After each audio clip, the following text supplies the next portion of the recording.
नमस्कार, मी Prajakta Tandel. Prime time मध्ये आपलं सगळ्यांचं स्वागत. प्राइम टाइमच्या सुरुवातीला मोठी बातमी. नागपुरात हिवाळी अधिवेशनाच्या पूर्वसंध्येपासून राजकीय वातावरण तापण्यास सुरुवात झालेली आहे. विरोधकांनी अधिवेशनावर बहिष्कार घातला आणि यावरून मुख्यमंत्र्यांसह दोन्ही उपमुख्यमंत्र्यांनी विरोधकांवर जोरदार टोलेबाजी केली आहे. विरोधकांचा स्वभाव पाहता पुढच्या वेळेस सुपारी पान ठेवावं लागेल असा टोला फडणवीसांनी लगावलाय. तर मुख्यमंत्री एकनाथ शिंदे आणि उपमुख्यमंत्री अजित पवार यांनी देखील जोरदार टोलेबाजी केलेली आहे. पाहूया. आज विरोधी पक्षाने आमच्या चहापानावर बहिष्कार घातला. कारण म्हणजे चहापान हे चर्चेकरता होतं, पण कदाचित विरोधी पक्षाचा स्वभाव पाहता पुढच्या वेळेस सुपारी पान ठेवावं लागेल, म्हणजे कदाचित ते येतील अशी शक्यता मला दिसते. चहापानावर त्यांनी नेहमीप्रमाणे बहिष्कार घातलेला आहे आणि त्या बाबतीमध्ये काय तुम्ही सुपारी काय म्हणाले? सुपारी पान, सुपारी पान, सुपारीचं सुपारी पान. एक अवसान गळालेला विरोधी पक्ष, खरं म्हणजे एक कॉन्फिडन्स लेवल गमावलेला विरोधी पक्ष कसा असतो. वास्तविक चहापानाच्या कार्यक्रमाच्या ऐवजी आमच्या लोकांच्या मनात असं आलेलं आहे की पुढच्या वेळेस यांना सुपारी द्यायचाच कार्यक्रम ठेवायचा. चहापानाच्या वेळेस पान सुपारीचा कार्यक्रम ठेवायचा. काय मला त्यांचं कळत नाही. तुम्ही बघा, 23 लोकांनी सह्या केल्यात. 23 लोकांची नावं आहेत, फक्त 7 लोकांच्या सह्या आहेत. म्हणजे नावं तरी टाकताना मग 7चीच टाकायची होती. हिवाळी अधिवेशनापूर्वी मुख्यमंत्री एकनाथ शिंदेंनी खाते वाटप जाहीर केलं. मुख्यमंत्र्यांकडे असलेली काही खात्यांची जबाबदारी इतर मंत्र्यांकडे देण्यात आली आहे आणि यात नगरविकास खातं हे उदय सामंत, परिवहन खात्याची जबाबदारी दादा भुसेंकडे सोपवण्यात आली आहे. त्याचसोबत दीपक केसरकर यांच्याकडे पर्यावरण खातं, गुलाबराव पाटलांकडे सामान्य प्रशासन, शंभूराज देसाई यांच्याकडे सामाजिक न्याय, दिव्यांग कल्याण अब्दुल सत्तारांकडे, तर खनिकर्म आणि संजय राठोड यांच्याकडे माहिती आणि जनसंपर्क खात्याची जबाबदारी देण्यात आली आहे. नागपुरातील विधिमंडळ अधिवेशनाच्या पूर्वसंध्येला शिंदे सरकारने आयोजित केलेल्या चहापानावर विरोधकांनी बहिष्कार टाकला. सरकार जनतेच्या प्रश्नांवर गंभीर नसल्याचा आरोप विरोधकांनी केलाय. तर सत्ताधाऱ्यांनी विरोधकांचे हे आरोप फेटाळून लावलेले आहेत. पाहूयात. राज्याची उपराजधानी नागपूरमध्ये विधिमंडळाचं हिवाळी अधिवेशन होऊ घातलंय. या अधिवेशनाच्या पूर्वसंध्येला शिंदे सरकारनं आयोजित केलेल्या चहापानावर महाविकास आघाडीनं बहिष्कार टाकलाय. राज्यात शेतकऱ्यांपासून बेरोजगारीपर्यंत अनेक प्रश्न जनतेसमोर असताना या प्रश्नांवर सरकार गंभीर नसल्याचा आरोप विरोधकांनी केलाय. महाराष्ट्रामध्ये सर्वाधिक आत्महत्या शेतकऱ्यांच्या, ही माहिती आताच एनसीआरच्या अहवालातून आपल्या सगळ्यांना समोर आलेली आहे. अवकाळी पावसाने, अवेळी पाऊस, दुष्काळ, गेल्या 4 वर्षापासून शेतकरी सातत्यानं या परिस्थितीची झुंजतोय. महाराष्ट्रातील शेतकरी उद्ध्वस्त होताना यांना मात्र शासन आपल्या दारी ही मोठा इव्हेंट करण्यामध्ये सरकार आपल्याला दिसतो आहे. विरोधकांनी विविध मुद्द्यांवरून सरकारला घेरण्याची तयारी सुरू केली आहे. राज्यात अवकाळी पावसामुळे शेतीचं प्रचंड नुकसान झालंय.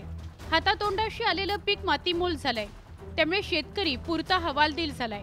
तर राज्यातील अनेक भागाला डिसेंबर महिन्यातच दुष्काळाच्या झळा सोसाव्या लागतायत. या पार्श्वभूमीवर सत्ताधारी आणि विरोधकांनी बांधावर जाऊन पाहणी करण्याची औपचारिकता पूर्ण केली. नुकसानग्रस्त शेतकऱ्यांना तातडीनं आर्थिक मदत करण्याची मागणी विरोधकांकडून करण्यात आली आहे. नवी मुंबई नार्कोटिक्स विभागाने धाड टाकली. तुमचा मीडिया तर झोपलेला आहे. नार्कोटिक्स विभागाने रायगड जिल्ह्यात जाऊन कारवाई केली. मुंबईच्या पोलिसांनी येऊन नाशिक जिल्ह्यात कारवाई केली. गुजरातच्या पोलिसांनी येऊन संभाजीनगर जिल्ह्यात कारवाई केली. याचाच अर्थ महाराष्ट्राचं गृह विभाग झोपलेलं आहे. विरोधी पक्षाने आमच्या चहापानावर बहिष्कार घातला. कारण म्हणजे चहापान हे चर्चेकरता होतं, पण कदाचित विरोधी पक्षाचा स्वभाव पाहता पुढच्या वेळेस सुपारी पान ठेवावं लागेल, म्हणजे कदाचित ते येतील अशी शक्यता मला दिसते आहे. काही विरोधी पक्षाच्या सूचना असतात. नागपूरमध्ये अधिवेशन असलं की विदर्भातले काही प्रश्न, त्याच्यातून चर्चा, परंतु चहापानावर त्यांनी नेहमीप्रमाणे बहिष्कार घातलेला आहे. एक अवसान गळालेला विरोधी पक्ष, खरं म्हणजे एक कॉन्फिडन्स लेवल गमावलेला विरोधी पक्ष कसा असतो.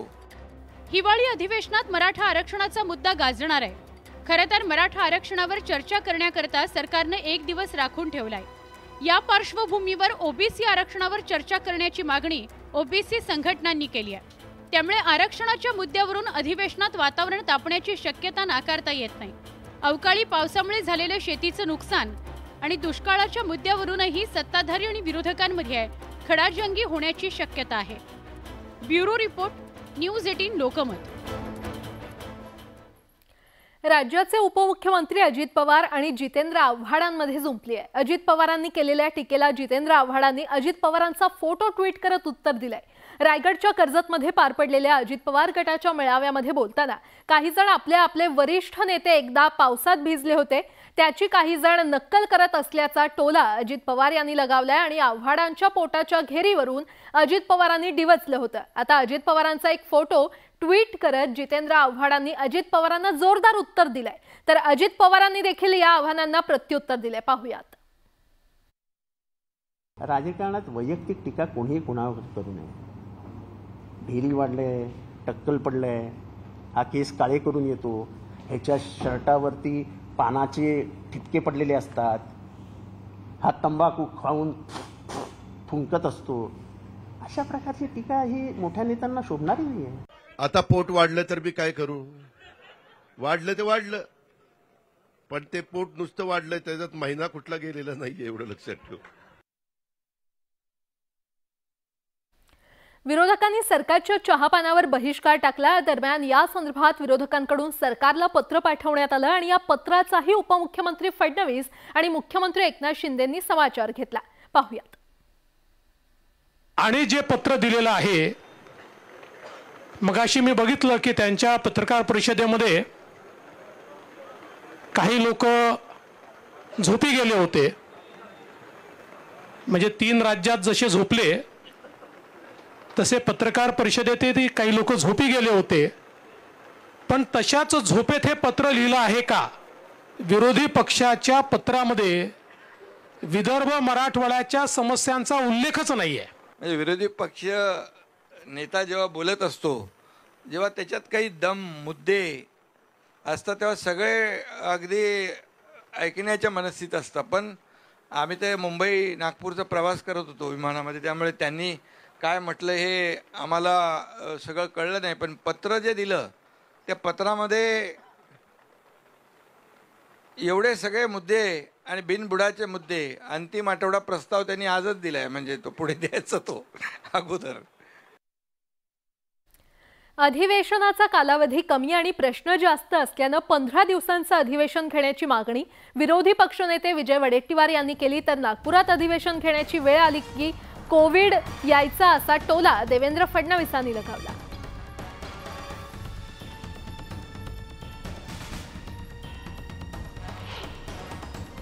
अधिवेशनाची फलश्रुती शेतकऱ्यांना त्यांच्या हक्काचं मिळावं, बेरोजगारांना न्याय मिळावा, या राज्यातील कायदा सुव्यवस्थेमध्ये ठीक स्थिती सुधारावी, या राज्यातील बिघडलेली कायदा परिस्थिती सुधारण्यासाठी मदत व्हावी, त्यावर चर्चा व्हावी आणि आरक्षण आहे अनेक विषयावर चर्चा व्हावी अशी आमची या अपेक्षा आहे. परंतु त्या कुठल्याही गोष्टीमध्ये सरकारला रस नाही. कमी कालावधीमध्ये अधिवेशन होत आहे. ज्यांनी नागपुरात अधिवेशनच घेतलं नाही, अधिवेशनच टाळलं, ते सांगून राहिले 10 दिवस अधिवेशन. त्यांना पहिले माझा प्रश्न आहे, आम्ही रोज म्हणायचो नागपूरचं अधिवेशन घ्या, अधिवेशन घ्या, पण नागपूरचं अधिवेशन घ्यायची वेळ आली की कोविड यायचा आणि नागपुरात अधिवेशन व्हायचं नाही. सत्तारूढ पक्ष सर्व प्रकारच्या चर्चांकरता आम्ही तयार आहोत. मराठा कुणबी नोंदींचे पुरावे मिळवण्यासाठी शिंदे समिती हैदराबादला जाणार आहे। उर्दू आणि अन्य भाषांमध्ये असलेल्या मराठा कुणबी नोंदी मिळवण्यासाठी हा दौरा केला जाणार आहे। मात्र यामुळे मराठा आरक्षणाच्या कार्यवाहीला वेळ लागेल का असा प्रश्न निर्माण झालाय। पाहुयात त्या संदर्भातला हा रिपोर्ट।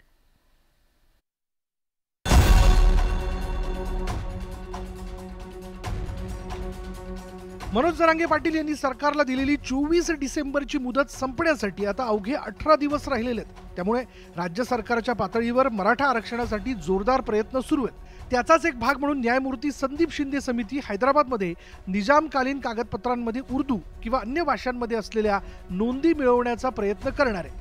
मराठा समाजातील नागरिकांच्या सरकारी कागदपत्रांमधील कुणबी नोंदी तपासण्यासाठी शिंदे समिती नियुक्त करण्यात आली आहे। शिंदे समितीमुळे मराठा समाजाच्या कुणबी म्हणून असलेल्या नोंदी सापडल्यात। आपल्याला खरं बोलायची सवय ही मीडियाच्या बांधवांना मला सांगितलं की 35 लाख पुरावे आतापर्यंत सापडले। मग मीडिया कधीच चुकीचं स्टेटमेंट देत नाही कधी, आणि यांच्या भरोश्यावर तर आमचं आंदोलन आज गोरगरिबांच्या लेकराला न्याय मिळायला लागला। हो, हे श्रेय आम्ही का देतोय की केलं त्यांनी केलं, रात्रंदिवस समाजाने कष्ट घेतलेत, तसं मीडियाच्या बांधव ही बारीक बारीक सारीक गोष्टी शोधून आणतात आणि त्यांनी 35 लाख मिळाले त्या सरकारी नोंदी आहेत। 35 लाखांवरती जवळपास 2.5 ते 2 कोटी मराठ्यांना फायदा होणार आहे। टिकणारं आरक्षण देऊ, आम्ही ओबीसीत देणार नाही आमचं असं म्हणणं आहे। याचा अर्थ की राज्य सरकारला ओबीसी आरक्षण द्यायचं नाही आहे, परंतु आमची मागणी हक्काचं ओबीसी आरक्षणाची आहे। सुदैवाने मागं मिळालेलं आरक्षण हे आम्हाला आज टिकवण्यासाठी संधी आली। मागच्या काळामध्ये दिलेलं आरक्षण जर टिकलं असतं तर आम्ही मागणी केलीच नसती। तेव्हा सरकारने आरक्षण टिकवलं नाही, या पार्श्वभूमीवर सरकारने दिरंगाई केली, म्हणूनच आम्ही सुप्रीम कोर्टात आलो। मराठवाड्यात निजामकालीन राजवटीतील कागदपत्र तेलंगणा सरकारच्या महसूल विभागाकडे आहेत। त्यात उर्दू आणि अन्य भाषांमधील नोंदी आहेत। राज्य सरकारनं तेलंगणा सरकारच्या महसूल विभागास कोणती कागदपत्र हवी आहेत ते आधीच कळवलंय। परिणामी मूळ कागदपत्र किंवा त्यांच्या प्रती ताब्यात घेऊन त्याचं भाषांतर करून नोंदी तपासल्या जाणार आहेत। मात्र त्यामुळे मराठा आरक्षणाच्या कार्यवाहीला वेळ लागण्याची शक्यता नाकारता येत नाही। तर दुसरीकडे कुणबी नोंदींच्या माध्यमातून मोठ्या प्रमाणात मराठा समाज कुणबी होत असल्याकडे छगन भुजबळांनी लक्ष वेधलंय। मला असं वाटतं आता बाकीच्या काही गोष्टी करण्याची आवश्यकता दिसत नाही। याचं कारण असं आहे की सगळेच मराठा समाजाचे लोक जे आहेत हे कुणबी सर्टिफिकेट घेत आहेत आणि ओबीसीमध्ये येत आहेत। त्याच्यामुळे आता मराठा हा महाराष्ट्रामध्ये शिल्लकच राहणार नाही, सगळे कुणबीच होणार आहे। म्हणजे बाकीच्या उपायाची काही गरज आहे असं मला काय वाटत नाही। अरे पण सगळेच मराठा जर कुणबी म्हणून जर येत आहेत ह्या ओबीसीमध्ये, तर बाकी बाहेर कोण राहणार आहे आता? मग शिंदे समितीला तेलंगणा सरकारच्या जुन्या कागदपत्रांमधून किती कुणबी नोंदी मिळतात हे मराठवाड्यातील मराठा समाजाच्या दृष्टीनं महत्त्वाचं ठरणार आहे। तर दुसरीकडे 24 डिसेंबरची मुदत लक्षात घेऊन सरकारकडून वेगानं हालचाली सुरू असल्याच्या पार्श्वभूमीवर मराठा समाजाला दिलासा मिळण्याची शक्यता निर्माण झाली आहे। Bureau report, news 18 Lokmat. हिवाळी अधिवेशनात मराठा आरक्षणाचा मुद्दा गाजणार आहे। ओबीसी आरक्षणावर चर्चा करण्याची मागणी ओबीसी संघटनांसह विरोधी पक्षांकडून करण्यात येते आणि यावर बोलताना विरोधी पक्षनेते विजय वडेट्टीवारांनी सरकारवर टीका केली होती। मात्र या टीकेवरून खुद्द मुख्यमंत्री एकनाथ शिंदेंनी प्रत्युत्तर दिले। पाहुयात ते नेमकं काय म्हटलंय। आरक्षणाचा खेळखंडोबा या सरकारने आपल्या राजकारणासाठी केलेला आहे। 2 समाजामध्ये भांडणं लावून 2 बाजूला 2 पक्ष उभे राहून संपूर्ण महाराष्ट्रातील जनतेला भेटीस धरण्याचं काम केलं आहे। खरं तर पक्षफोडीपासून स्वतःची बदनामी झाकण्यासाठी, गेलेली पद सुधारण्यासाठी या सरकारने Maratha versus OBC, Dhangar versus आदिवासी अशा समाजामध्ये दुई आणि भांडणं लावण्याचं काम केलेलं आहे। मराठा समाजाला आरक्षण देण्याची आणि ते देत असताना ओबीसी वर कुठलाही अन्याय होणार नाही, इतर समाजावर अन्याय होणार नाही, कुणाचंही आरक्षण कमी केलं जाणार नाही। मराठा आरक्षण देणार, टिकणारं, कायद्याच्या चौकटीत बसणारं, त्याच्यावर युद्ध पातळीवर काम सुरू आहे। राज्याच्या आरोग्य विभागात पैसे घेऊन बढती आणि बदली केली जात असल्याचा आरोप खासदार संजय राऊतांनी केलाय आणि या प्रकरणी आपल्याकडे ठोस पुरावे असल्याचा दावा विरोधकांनी केलेला आहे। तर सत्ताधाऱ्यांनी हे सगळे आरोप फेटाळून लावलेत। पाहुयात। आरोग्यमंत्री तानाजी सावंत विरोधकांच्या निशाण्यावरती आलेत। हिवाळी अधिवेशनात आरोग्य खात्यातील बढती आणि बदल्यांचा विषय गाजण्याची शक्यता वर्तवली जाते। त्याची संख्या शिवसेना उद्धव बाळासाहेब ठाकरे पक्षाचे खासदार संजय राऊतांनी दिले। आरोग्य खात्यातील बदली आणि बढतीसाठी पैसे घेतले जात असल्याचा आरोप राऊतांनी केला। तसंच या प्रकरणी 3500 पानांचे पुरावे मुख्यमंत्री एकनाथ शिंदेंकडे पाठवले असल्याचा दावाही त्यांनी केला। या राज्यातली आरोग्य व्यवस्था कशा प्रकारे काम करते आहे आणि चालवली जाते याचं मी एक संपूर्ण विश्लेषण करून राज्याच्या मुख्यमंत्र्याकडे पाठवल्या पुराव्यासह। सगळे पैसे गोळा करण्यासाठी सरकारी अधिकारी OHD लेवलचे, उपसंचालक लेवलचे वैद्यकीय अधिकारी नेमले गेलेले, त्यांनी पैसे गोळा करायचे। ऐन विधिमंडळ अधिवेशनापूर्वी विरोधकांच्या हाती आयताच मुद्दा लागलाय। त्यामुळे विरोधकांनी आरोग्यमंत्री तानाजी सावंतांना घेरण्याची तयारी सुरू केली आहे। त्यामुळे सावंतांची अधिवेशनात कोंडी होण्याची शक्यता नाकारता येत नाही। खूप मोठे प्रकरण आहेत, विधानसभेत आम्ही पुन्हा काढू। त्यांच्या खात्यातला भोंगळ कारभार तानाजी सावंतांचा प्रचंड मोठा आहे। हे केवळ बदलीच नाही तर अनेक घोटाळे आहेत आरोग्य विभागामध्ये। आरोग्य विभागामध्ये अनेक टेंडर घोटाळे झालेले आहेत, ते सर्व घोटाळे विधानसभेमध्ये निघतील। तानाजी सावंतांच्या विभागात ज्या पद्धतीनं भ्रष्टाचार, ज्या पद्धतीनं अधिकारी, हे सगळं आता आमच्याकडे तयार आहे। याचे सगळा कच्चा चिठ्ठा ज्याचा म्हणता येईल आमच्याकडे तयार आहे। अधिवेशनात योग्य वेळेला योग्य दिवशी ह्या सगळ्या गोष्टी मांडल्या जातील। तानाजी सावंत यांच्या मुद्द्यावरनं संजय राऊतांनी मुख्यमंत्री एकनाथ शिंदेंना टार्गेट केलंय। राज्य सरकार आरोग्य खात्यातील बदली आणि बढती प्रकरणी कारवाई करणार का असा सवाल राऊतांनी केलाय। तसंच आगामी काळात या प्रकरणी आणखी काही गौप्यस्फोट करणार असल्याचा इशाराही त्यांनी दिला। विरोधकांच्या या आरोपांवर तानाजी सावंत यांनी सावध प्रतिक्रिया दिली आहे। माझ्याकडे आलंय पत्र, त्याची आता उद्या अधिवेशन चालू होतंय। माझ्या घरातलं सुनुबाई ॲडमिट आहेत थोड्या, मी तिकडे निघालोय आम्ही। त्याच्यावरती सविस्तर उद्या पत्रकार परिषद घेऊन त्याच्या प्रत्येक पॉइंटला त्याच भाषेत उत्तर दिलं जाईल। अलीकडच्या काळात राज्याचं आरोग्य खातं वादग्रस्त ठरल्याचं पाहायला मिळतंय। पुण्यात ड्रग्ज माफिया ललित पाटीलला मदत केल्याप्रकरणी ससून रुग्णालयातील आरोग्य कर्मचारी पोलिसांच्या रडारवरती आलेत। या प्रकरणी आतापर्यंत एका डॉक्टरसह 3 कर्मचाऱ्यांना पोलिसांनी अटक केली आहे। हे प्रकरण ताजं असतानाच आता आरोग्य खात्यातील बदली आणि बढतीच्या प्रकरणावरनं अधिवेशनात वादळ निर्माण होण्याची शक्यता नाकारता येत नाही। Bureau report, news 18 Lokmat. महाराष्ट्राची कुलस्वामिनी श्री तुळजाभवानी मंदिरातील जामदारखान्यातील देवीच्या खजिन्यात ठेवलेले अतिप्राचीन अलंकार आणि मौल्यवान वस्तू गहाळ झाल्याचं समोर आलं होतं। काही दिवसांपूर्वी देवीच्या दागिन्यांची मोजदाद झाली होती आणि यात हा धक्कादायक प्रकार उघडकीस आला होता। या प्रकरणी दोषींवर कारवाई संदर्भात समिती नेमण्यात आली होती आणि पुढील 4 दिवसात समिती आपला अहवाल सादर करणार असून 5 दिवसात फौजदारी कारवाई केली जाईल असं जिल्हाधिकाऱ्यांनी स्पष्ट केलं। तर दुसरीकडे पुजारी मंडळाच्या अध्यक्षांकडून या प्रकरणाची CID चौकशी करण्याची मागणी करण्यात आली आहे। मग यासाठी कुणाच्या कालखंडामध्ये ते गहाळ झालेत किंवा त्याची जी जबाबदारी निश्चित आहे, जे प्रशासकीय असेल किंवा फौजदारी स्वरूपाची जी काय कारवाई असेल त्याच्या करण्यासाठी सुद्धा आपण साधारणतः 1-1.5 महिन्यापूर्वी एक समिती नेमली होती।